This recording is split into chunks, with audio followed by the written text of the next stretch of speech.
Hey Josh, Tim here with Expert Power Wash. Wanted to give you a quick walk around on your brand new trailer build here. Making this video so you can have a full tutorial on how to use your new system here.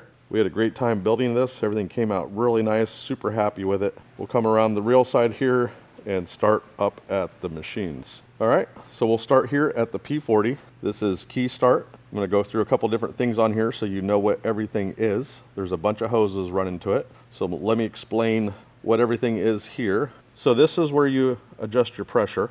We like to run our systems at the least amount of pressure needed. It's less stress on the machine and all the hoses and the fittings. You can see where we have double clamps on some of the hoses that get a little bit more stress than some of the others. So this right here, this is your bypass. So let me show you that here. So you see that right there? That is off. And then when you're spraying, that would be down. So we prefer when you start your machine, put it in bypass, hold the trigger gun, and then choke the machine and start it up. Once it's going, take the choke off, and then flip this down, and you're ready to spray.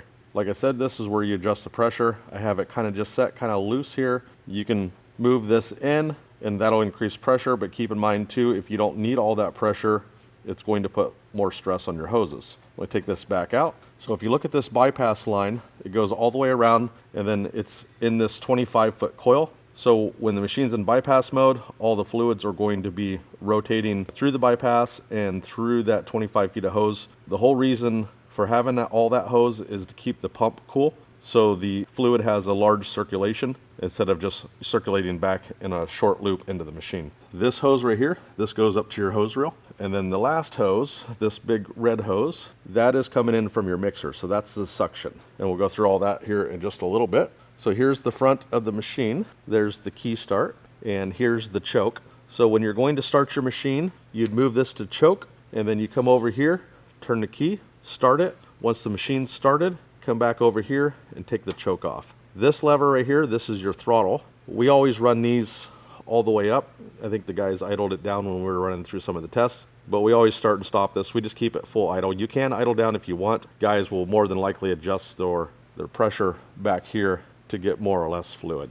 But you'll kind of get a groove for how this machine works once you start using it. Pretty simple stuff. We recommend an oil change on this machine the first 50 hours. That's going to be a 10W30 oil. And then you have gear oil in here, and then this is pump oil. So the gear oil, we usually use like a 80-90, like a Lucas oil gear oil. And then this is going to be a non-detergent 30 weight oil. And there's a little cap here.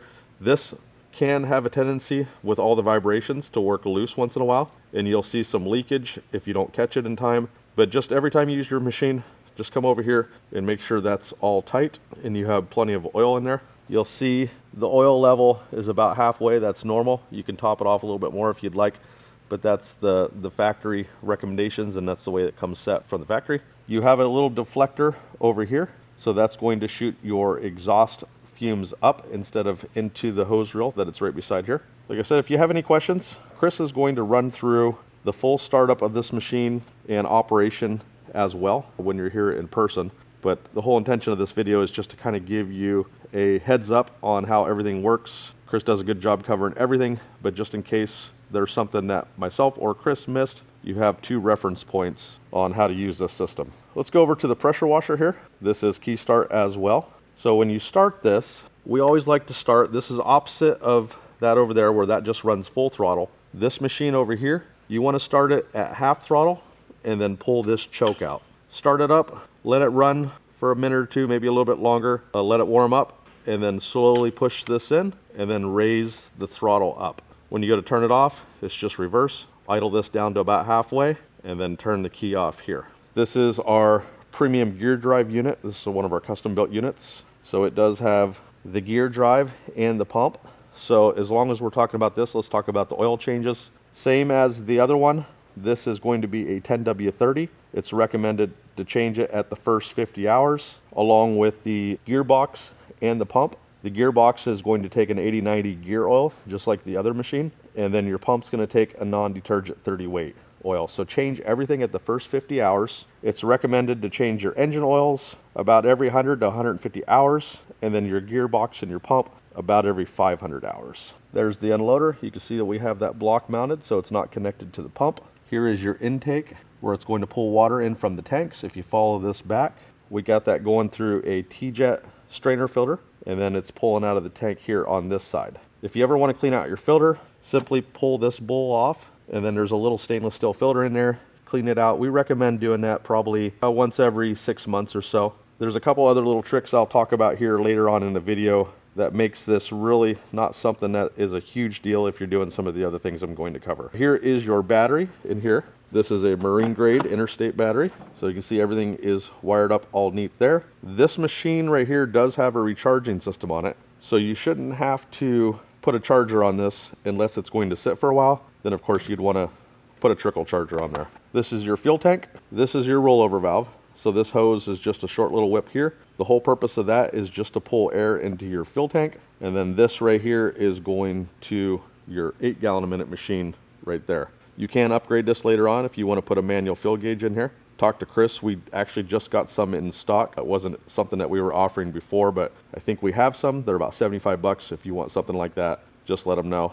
Not a big deal. Put your fuel in here. We recommend a 92 premium fuel. These small engines just like the premium fuel a little bit better, and it's going to help reduce some of that gunking of the carburetor that is often seen with cheap fuel. As long as we're talking about fuel, let's talk about fuel on this one as well. Again, 92 premium fuel. You can run a non-ethanol. Non-ethanol is kind of a waste of money if you're going to be running your machines every day, but if you are going to be storing them, non-ethanol is not a bad option. All right, let's continue on. This is your soap tank. We got that plumbed in there. I'm going to open this up and show you a few things. So your filter's in there, and keep in mind the top of the filter is about 1 inch tall. So remember, once you get down to about an inch level in this tank, I would consider that empty and make sure you're topping it off. Otherwise, your system is going to pull air in through the soap tank because the filter is going to be exposed and it's not going to be covered in liquid. And that's going to be the same thing on all of your tanks. You want to keep them above empty because empty is going to have filters exposed and you're going to be pulling air into the system. This does have a little nice breather tube or breather on the top of the tank lid there as well. Here's a look at the side of the tank where the pressure washer pulls water from that tank. So standing back here, you got 3 tanks on this. This is going to be your main water, your raw water. This is going to be your pure water tank. And then this is going to be your chem tank or bleach, whatever you refer to it as. We'll talk about how that all works here as we get around the build. This is your drone pure water system. Let me explain some of the things on how this works. Actually, before we do that, let's go over to the garden reel because that's where it all kind of starts. So you have 100 feet of Flexzilla on here. So this is going to hook up to your water source. And one of the tricks I was referencing earlier in the video is if you're hooking up to a water source, it's a commercial building or perhaps it's a home, maybe the homeowner or the property manager hasn't used that water spigot in a long time. It's common for bugs and spiders to kind of crawl up in those spigots and make their home in there because it's out of the elements. If you go hook up your hose straight to that spigot and you don't flush out that spigot first, you're going to blow all that debris up through your hose reel, through the reel, and then in through the Hudson float valve system, and then it's just going to jam up your water. Turn on the water spigot for about 10 seconds, blow everything out, whether there's anything in there or not, and then hook up your hose. That's really going to minimize some of that future maintenance on your filters when you're blowing out all that debris. So let's talk about the water coming in. So this obviously hooks up to your water source, comes in through the hose reel, it comes out this hose here, and then it goes into a valve over here on this side. And I'm going to talk about that a little bit so you understand how that works. So this is your 3-way valve. This is where the water's coming in, and then you have the ability to switch this. So when it's pointed this way, you see that water sticker there? That's going to fill your buffer tank and from where your pressure washer is pulling from. When you turn this down, just think in the orientation of the sticker, that's going to send the water that's coming in from the garden hose. It's switched here. It's coming in through your filters. So first filter here, this is a sediment filter. The next one there is your carbon filter. Comes out of the carbon filter on this side, goes up, and then we have dual 1 cubic foot DI tanks, and these are the nice Tucker ones. You can refill these with resin from us, or you can order directly from Tucker. Just keep in mind if you are going to be replacing that resin, it's 1 cubic foot is what you'll need in there. And you want to make sure that the inlets and outlets point the right way when you take those lids off, otherwise you'll have some problems. But let's jump back into this. So it's coming out of the carbon filter, so sediment carbon, in through the DI, and you can see that we have the DIs daisy chained together. It's going to come out of the last DI tank over here. Keep in mind the last outlet, that's all pure water. It's coming out. You can see it coming out here, and it's going to dump into this pure water tank and fill that up. So all the water in that tank is going to be completely filtered out for window cleaning or whatever type of application you want to use pure water for. We do have the tanks here on garden connections, so you can easily unscrew those when it comes time to change out the resin. We get a lot of questions about how long your filters are going to last. That's kind of a tricky question. It's all going to depend on your TDS of your water. So TDS is total dissolved solids. If you're in an area that has really, really bad water, you're going to blow through your filters a lot more often. I recommend, personally, if it was me and I was doing this, I would have 2 extras of these already filled up, ready to go. You can get some type of thing here where you can mount them on the back. So when your TDS does go above 10, and ask Chris for your TDS meter. We do have a TDS meter that comes with this. When your TDS goes above 10 or 15, you'll want to change out your resin. But you'd have a couple tanks back here that you could just make the swap. And then you'd repeat the same process. Your bad tanks that you changed out when you got home or back to your shop, you would refill those, and then they become spares again, so you're not caught in a situation to where you don't have pure water for a job, or you didn't expect the water to be as bad and go through your filters as fast. Your sediment and your carbons, if you're using a system every day, I'd recommend probably every couple months change those out. Those filters are really cheap. I think they're under $100 each. Again, you'd want to have spares of all this stuff so you're prepared in any type of cleaning situation. But it's a real simple system as far as how the pure water works. We use the 2 1 cubic foot tanks because it is able to purify the water as fast as the garden pressure is coming in. There's some things you can do with RO and stuff on down the road, but you have to have a pretty extensive pure water system to be able to run through ROs. ROs tend to slow down the water. You'll get a little bit more life out of it by adding ROs, but most people are happy with this type of system. Hopefully that all makes sense on how that pure water system works. Just remember, if you are using one or the other and you're sending your water either to your buffer or your pier, just keep in mind what machine you're using and you have enough water in those tanks to be able to complete that application. For testing reasons, I'm sure when Chris fills this up for you, he's going to want to fill the buffer tank and then switch that over to pier so you can kind of see how that works. All right, garden reel, 18-inch reel, another 18-inch reel for your chemical application hose, and then this is 300 feet, I believe, and then this is 200 feet of the pressure hose with the ball valve swivel on there. One thing I do want to give you a side note that I just remembered I didn't cover when we were talking about starting the pressure washer. I always start the pressure washer with the valve open. So that means that water is going to flow. So wherever you put this when you pull your hose out for pressure washing, make sure it's in a safe spot. You're not going to have any high pressure, but it is going to be high volume water coming out of there.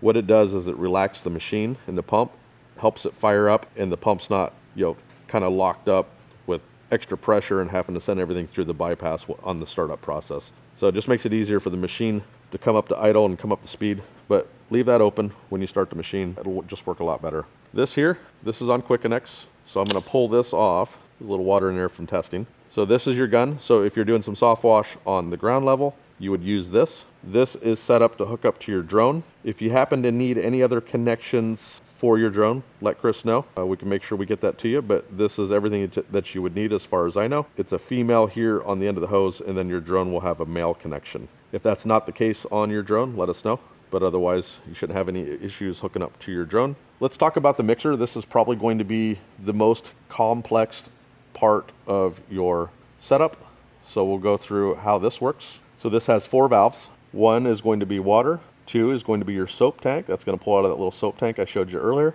Your third one is chem. That's going to pull out of the bleach tank. And then your last valve here is going to be pure water. So let's talk about some scenarios. You're completing a soft wash, kind of where to set these valves and how they all work. But before we get into that, let me show you there's one more valve here on the back.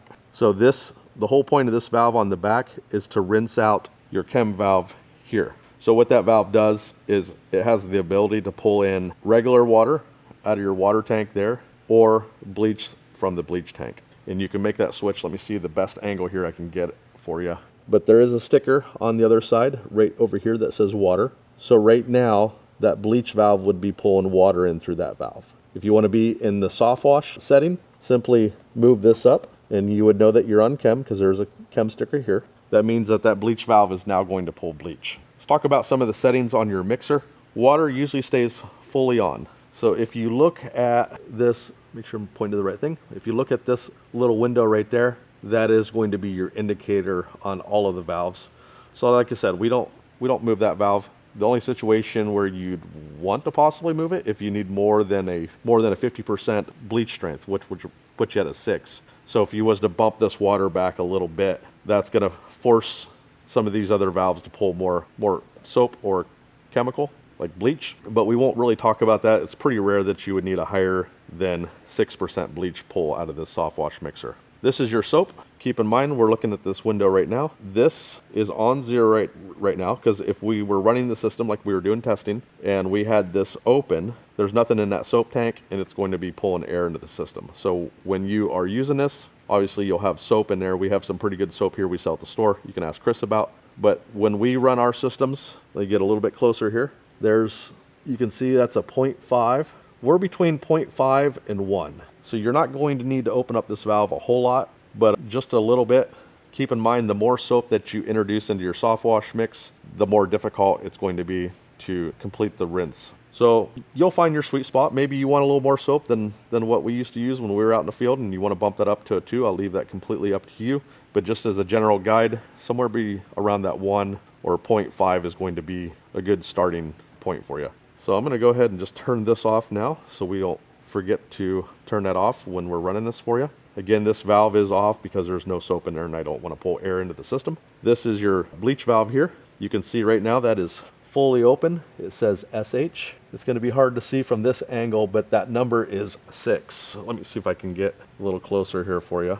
So that's going to be the highest strength. There's a 4, 3, 2. Most of your building washing is going to be somewhere around that 1%. If you're doing like roofs or tile, things like that, you're going to want this valve all the way open. There's a little soft wash guide. You can ask Chris for it. He'll get that over to you as far as a general guideline on what to set your bleach strength to. And then this last valve here, this is your pure water valve. So if you're doing soft wash, you don't want to be pulling pure water into that. Now, if you want to spray pure water from the drone, this is very, very important. So make sure that you understand how this works. You would close your water, close your soap, and even close this valve here. So when your drone's spraying pure water, just this valve right here is going to be open. You can see that we have that on an oversized line. That is a 1-inch draw. That's going to draw directly out of your pure water tank. Whenever you're making these switches, give it a little bit. Make sure that the end of your line is actually spraying pure water and not still your soft wash mix that's in the line.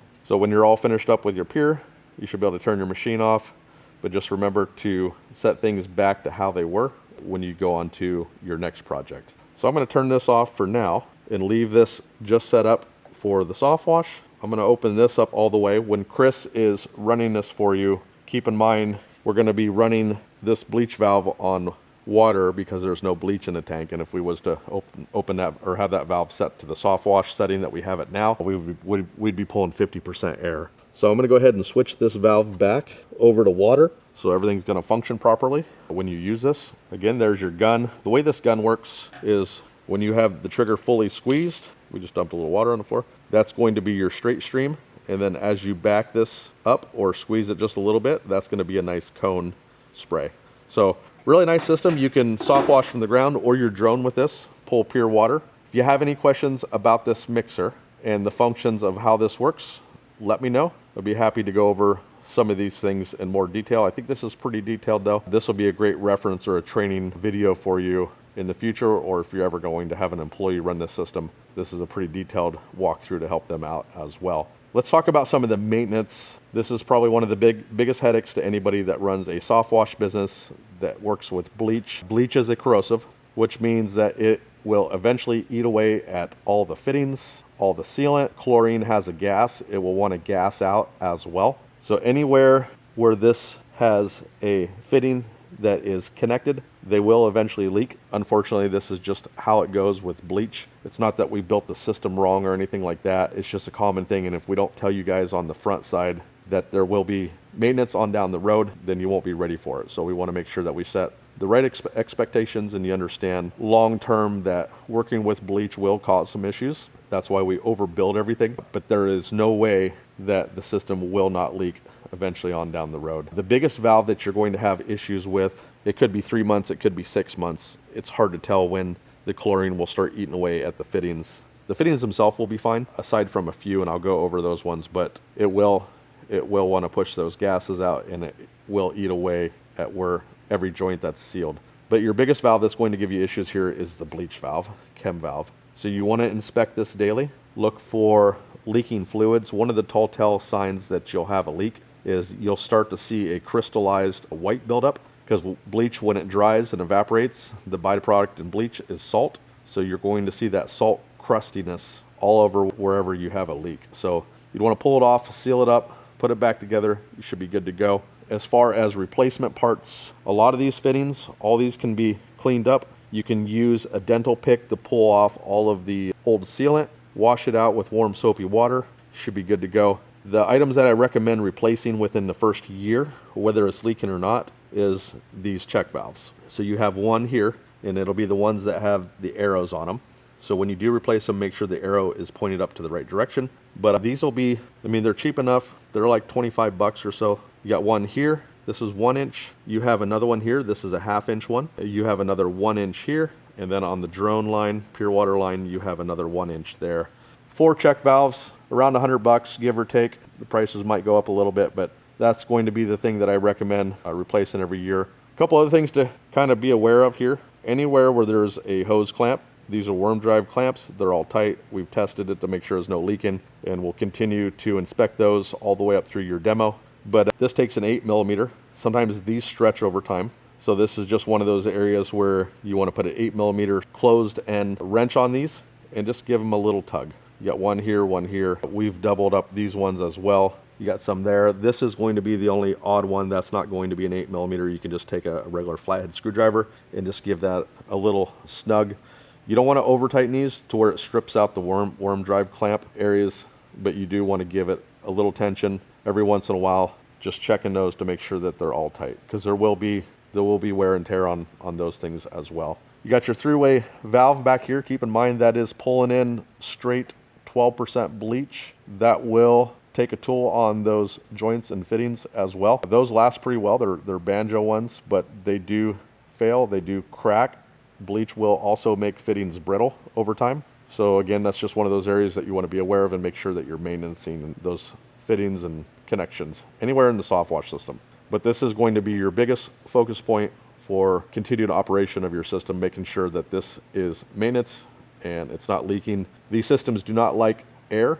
So when you're introducing air into the system and everything isn't sealed up tight, you're going to lose distance as far as the amount of feet that your system is shooting. So again, not just for aesthetics and making sure that the system's not leaking, but you will lose some performance if you allow those leaks to continue. Hose swivels, these are 316 stainless steel, super nice. These guys here, they're the best of the best. However, they do go bad. Keep in mind you're bringing in a soft wash bleach solution through those, and they are steel, although they are stainless steel. Those 1 to 2 years, you can expect to replace those. I think they're somewhere around 80, 90 bucks for those. We, at this point, until I stand corrected, but we ran our business for years and years, I do not recommend greasing these Zerk fittings. What happens is guys will grease them and they way over grease them, and it pushes out through all the seals, and then it actually leads to a premature leaking issue. So I think the swivels are going to fail far before you need to worry about greasing them. Now, if this was hooked up to an air hose and it was in a automotive shop and they were using it for a different application and they expected to get 20 years out of that, then sure, you could throw a little grease in there once in a while. But for what we're doing, like I said, I wouldn't grease them. You're going to end up probably replacing them before you would need to worry about the grease. Pressure reel here, like I said, there is 2 sections of 100 feet of fierce jet hose on here, and then you do have the pressure whip line. So if you ever wanted to disconnect your hoses from your hose reel, you can easily do that. You have a quick connect fitting here. So if you ever wanted to look into downstream injection to where you can spray chemical out through your pressure washer, we do put this on quick connects, so you can do that. And if you look all the way down there, it's going to be hard to see from this angle, but where the whip line goes into the pressure washer, where it comes out of the pressure washer to the hose reel, that is also on quick connects too. So if you've ever have a failure to where you blow through a whip line or you need to connect it directly up to the pressure washer, you can do that. All stainless steel connections. We make this thing as versatile as we possibly can. Also, if you have something break, you can still get the job done and connect elsewhere in the system. This has been a pretty thorough walkthrough of how this system works. I think we've covered everything, but again, if you have some questions, shoot it over to me. Happy to help. Our team is happy to help. Chris, that will be doing your walkthrough, has built systems with me many times, so he understands how these things work. Here is one thing I did not mention. You have this 1-inch hose back here. This is your dump line. So if you want to lower the weight of the trailer, or you just don't feel like taking a bunch of extra fluids around with you, that does dump this tank here. We don't put dumps on the other tanks. Your pier water is pretty valuable. It costs money to upkeep those filters, so you don't really want to be dumping a bunch of pier water. Same thing with the bleach. You wouldn't really dump bleach anyways, but if we put some type of valve in the bottom, with the way that bleach is corrosive and eating through fittings, you would possibly have a bad maintenance issue if that bleach tank was to empty out on your shop floor. So we don't do it. Everything pulls from the top of the pier water tank and the bleach tanks. All right, I appreciate your business. Excited to get this over to you. This trailer came out fantastic. You have your custom reel rack in here that we build out on all of our trailers now. So you have a nice solid mounting platform for all your reels and your soft wash system. This thing is ready to go. Hope you enjoy it. Thank you.